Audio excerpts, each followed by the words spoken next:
collègues, notre stratégie régionale mobilité positive du quotidien, cap sur 2035, votée en décembre 2023, a fixé un cap clair, répondre aux besoins de mobilité dans tous nos territoires. Ce rapport présente 4 grands axes de notre stratégie de mobilité. 1. La mobilisation de moyens financiers sans précédent, 1,3 milliard d'euros dans le cadre de l'avenant mobilité 2023-2027 du CPER. 2. Le lancement des missions de préfiguration des 6 projets de SERM, ce qu'on appelait auparavant les RER métropolitains. 3. La création d'un outil opérationnel et de portage financier pour l'acquisition de nouveaux matériels roulants ferroviaires sous la forme d'une SPL. Et 4. L'extension et le renforcement du dispositif Gare Sécurité Renforcée. Notre vice-président délégué au transport, Frédéric Aguilera, l'a très justement souligné dans sa présentation. Nous engageons un véritable choc d'offres en matière de mobilité du quotidien. Commençons par le volet mobilité 2023-2027 du CPER. Vous le savez tous, ce CPER a donné lieu à d'intenses discussions entre l'État et la région pour définir des enveloppes à la hauteur des enjeux. J'en profite pour saluer ici l'engagement total et la persévérance de Laurent Wauquiez sur ces négociations. Une seule boussole a guidé son action, investir massivement pour des transports décarbonés et améliorer les transports du quotidien avec le souci de répondre aux spécificités de tous nos territoires, je dis bien tous nos territoires, qu'ils soient urbains, périurbains, ruraux et de montagne. La région et l'État vont mobiliser au final chacun une enveloppe de 690 millions d'euros, soit un investissement total de 1,38 milliard d'euros d'ici à 2027 pour les mobilités du quotidien. Ce ne sont pas moins de 430 millions d'euros qui ont été fléchés sur le ferroviaire, plus 320 millions d'euros sur les SERM, 110 millions sur les véloroutes et le reste sur le routier, car contrairement à certains ici, nous n'opposons pas les modes de transport. J'y reviendrai. Permettez-moi d'ailleurs de tordre le cou ici, une fois encore, à l'idée que nous privilégions la route au ferroviaire. Ce protocole d'accord le montre très bien, le ferroviaire avec les SERM représente un investissement supérieur à 750 millions d'euros sur la période, soit 55% de l'enveloppe globale. Aucune autre région en France, hors Île-de-France, ne va investir autant. C'est sans précédent. Chacun doit bien le mesurer ici. Soulignons d'ailleurs qu'avec nos 6 projets de SERM, nous sommes la région la plus couverte de France, avec un tiers des SERM labellisés par l'État en Auvergne-Rhône-Alpes. 6 grandes aires urbaines et près de 6 millions d'habitants de notre région sont concernés.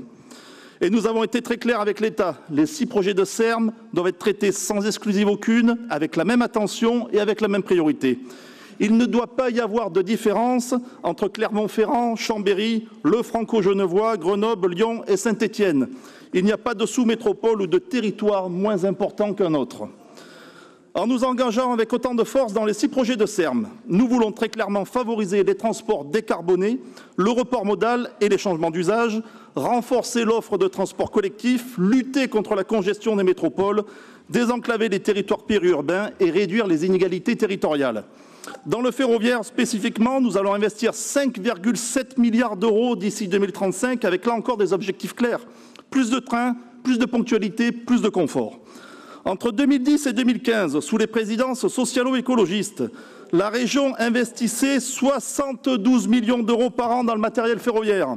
Entre 2016 et 2023, sous la présidence de Laurent Wauquiez, ce sont 132 millions d'euros par an, quasiment 2 fois plus. Et d'ici à 2035, nous serons à 259 millions par an, c'est 4 fois plus. Alors, nous allons aussi investir 1,5 milliard d'euros dans la maintenance de notre parc de trains et 1,5 milliard d'euros dans l'achat de 130 nouvelles rames, ce qui va permettre d'augmenter notre capacité d'accueil de 60 000 places supplémentaires dans nos trains. Enfin, nous allons investir 2,7 milliards d'euros sur l'infrastructure ferroviaire, qui comprend l'entretien du réseau afin d'éviter toute fermeture de petites lignes. L'objectif est d'augmenter in fine l'offre TER de 30% d'ici 2035 et de doubler l'offre d'autocars afin d'irriguer tous les territoires. Le tout, bien sûr, sans avoir recours ni à l'impôt ni à la dette. C'est encore une fois notre bonne gestion qui nous permet aujourd'hui d'avoir la capacité d'investir dans la durée et de préparer l'avenir. Notre ambition est de franchir un vrai cap pour favoriser toutes les mobilités dans nos déplacements au quotidien. Car contrairement à certains dans cet hémicycle, nous n'opposons pas les mobilités entre elles ni les moyens de transport. Nous considérons qu'ils sont complémentaires.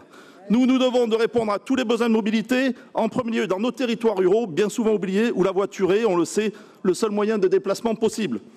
Les 756 km du réseau routier national non concédé que nous prenons en charge sont autant d'opportunités pour mettre en œuvre des solutions nouvelles qui vont nous permettre de remporter le pari d'aménagement routier à faible impact carbone, tout en assurant des conditions de circulation de qualité.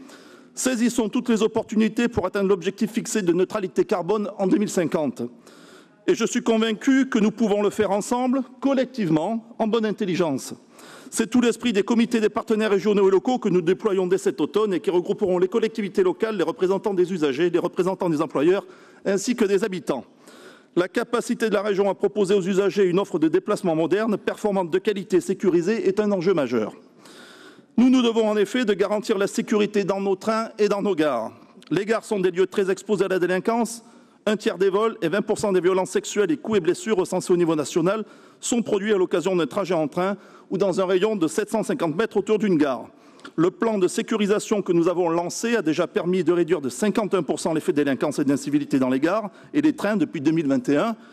C'est la plus forte baisse au niveau national.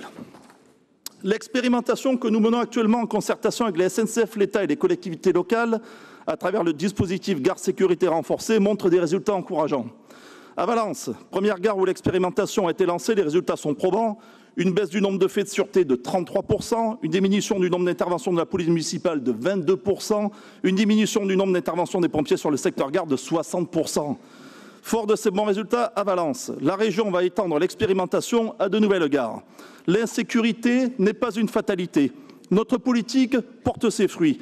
Nous devons poursuivre et amplifier notre action, plus de présence des forces de l'ordre dans et aux abords de nos gares, déploiement de bornes d'appel d'urgence et de caméras de vidéosurveillance supplémentaires autant que de besoin pour assurer à nos usagers des voyages en toute sécurité et sérénité.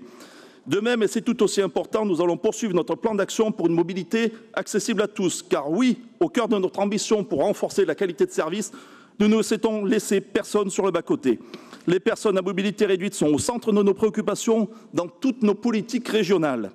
Notre démarche dépasse la simple adaptation des infrastructures, elle vise à créer un véritable parcours usager pour que chaque personne en situation de handicap ou à mobilité réduite puisse utiliser nos transports régionaux pour voyager en autonomie. D'ici 2035, toutes nos rames ferroviaires, mais également nos autocars et véhicules des réseaux locaux seront rendus accessibles. Saluons ce point. Vous l'aurez compris, mes chers collègues, le groupe Les Républicains divers droits de société civile et apparentés votera pour ce rapport qui répond pleinement à nos yeux aux enjeux de mobilité du quotidien en Auvergne-Rhône-Alpes. Je vous remercie.